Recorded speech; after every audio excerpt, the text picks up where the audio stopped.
Курман айт, ата-эне бир туугандардан кабар алып, абалын сурай турган күн. Курман айт, үй бүлөңө, балдарыңа майрам тартуулай турган күн.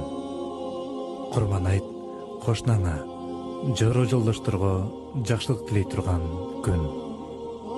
Курман айт, жакырдын курсагын тойгузуп, жетимдин башын салай турган күн.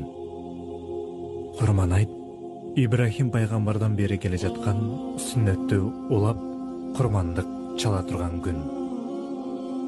Сүйүктүү бир тууганым, Аллахтын буйругун, пайгамбардын сүннөтүн аткарып, курбандык чал.